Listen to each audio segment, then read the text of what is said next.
marvelous action figures, although I do feel that that is a little bit of a infringement on the Trade Descriptions Act here, because today I have the Marvel Legends Luke Cage Power Man from the new Marvel Knights wave.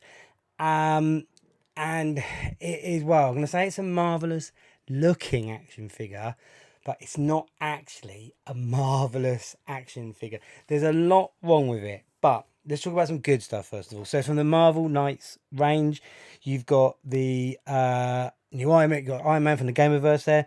You've got a new Blade. You've got a Lady Bullseye. You've obviously got Power Man here. You've got the Fist Ninja. You've got Clea for Doctor Strange, and then you've got Daredevil from the Chip Zdarsky run, the bearded sort of ninja assassin Daredevil.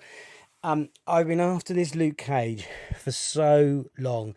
I'm big comic book nerd, and I love the Marvel Legends comic book versions.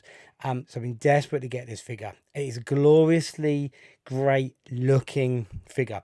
It's got everything you want from the character. Would have maybe gone with the blue leggings, blue trousers, to be honest, for a bit more comic book accuracy.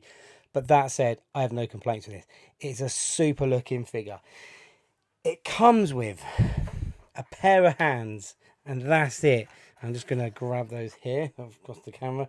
So it comes with a pair of grabbing hands, and that's it. It doesn't come with anything else. Now, this head sculpt is glorious. It's beautiful. Look at it. It's just sensational head sculpt. But why couldn't we have an angry face? Why couldn't we have a fighting face as well? I would have sacrificed a second pair of hands, because you can just take those from other Marvel Legends characters, for the second head. That's what you want with this character. And again, when you think the price of this figure was the same as the G.I. Joe Eels, and they're coming with diving packs, flippers, harpoons, guns, breathing apparatus, all for the same price. The value is just not there, and it's really disappointing. And then on top of that, you have got some QC issues with the figure. Well, not QC, it's actually part of the design. So let's have a look. In terms of articulation, so you've got the standard, you've got the arms up, so T joint up, so you've got the butterfly joints there. That's good motion. It is a single joint. Oh, it's not a single joint. So it's a double joint elbow, but it's very difficult to get that bend, because obviously you've got the bulging bicep, and then you've got like the sort of, the Kang and Dormammu Molecule Man variants on the sleeves. So you haven't got the room to get that up any further and bring that in. So you sort of expect that with the bigger muscled characters. You do sort of expect to get that on it from there. You've got double knee bend, which is good, because at the back that's absolutely fine, no problem at all with that, and they're nice and tight, easy to move, didn't have to warm it up, although obviously I did, because you always warm your figures up. And then you've got ankle pivot on there, which is very good. Feet down, feet back, so that's good. So it's, all the things you would expect from that. I think that's probably the Captain America boots, to be perfectly honest. Love the chain across the waist. I mean, it's a really cool classic defined look. You've got the wrist bracelets, and of course the awesome headband on it. Okay, and then you've got, so let's get into some of the issues. So, I mean, this looks great. It is obviously a new cut design onto the body. So you have got the lifted open shirt on it there.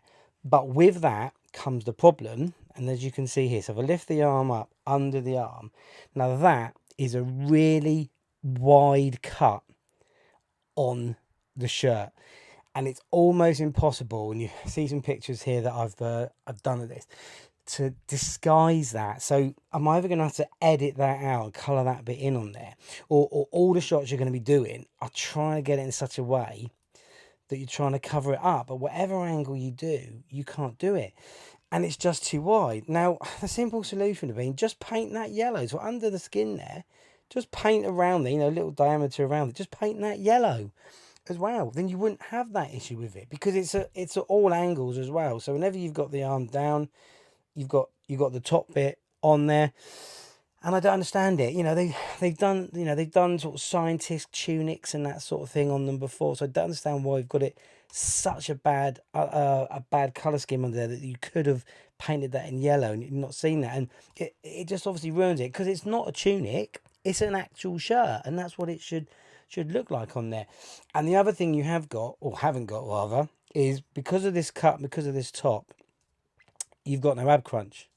So it's a set body, so there's no ab crunch, and that is really disappointment. It's just, there you go, a hard lump of plastic. Obviously it's hard, it's Luke Cage, he's nails, he's rock hard, but that is real disappointing. So you haven't got the bend down for the figure that you want to get. And then it also means with articulation, it's all about the head, having to do everything from the head, and it's really hard to get a down, get a really good sort of looking down, menacing type pose.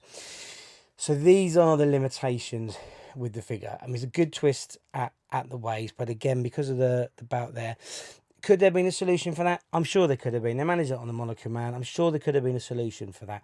That's not the hardest thing to work out. And when you think of some of the complex outfits that you get on characters like the Joes that Hasbro do, or Star Wars the Black Series, I really do think they could have done a lot better with that. So that is disappointing.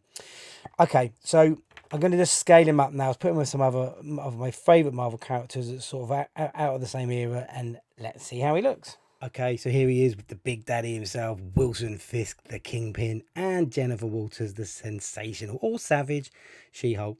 Good mix up there, probably about the right proportions for the comic books. There's a big old beast, Fisk. Maybe Luke could have been a little bit bigger, but overall, that's about right. Okay, he's with some of the cool Avengers here. He's with Cap and Black Widow. That is absolutely about right. That looks spot on. Very, very pleased with the way that they all look together. Okay, a couple of New York's finest. The Amazing Spider-Man from Amazing Fantasy 15 there. And Blade the Daywalker. And that's a good matchup as well. That looks good. That's quite a nice comic book collection there. Very pleased with that.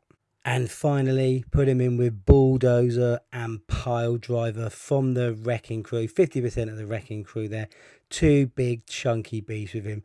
That's a good matchup. That looks about right as well. Okay, that's all I've got for you with this figure today. I'll leave you a little montage like I always like to do. This is one for the shelf, would be my overall summary of it. It's going to be very difficult for posing around, and unless you're prepared to get in there. Like you can see, prepared to do some editing on it. But that's it for this episode.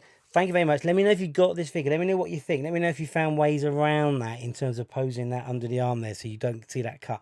Drop it down in the comments. Give me a like and subscribe if you could. That would be amazing. Thank you very much. And if you already are, then of course a big thank you as well. So that's it from me. See you on another video. Bye for now.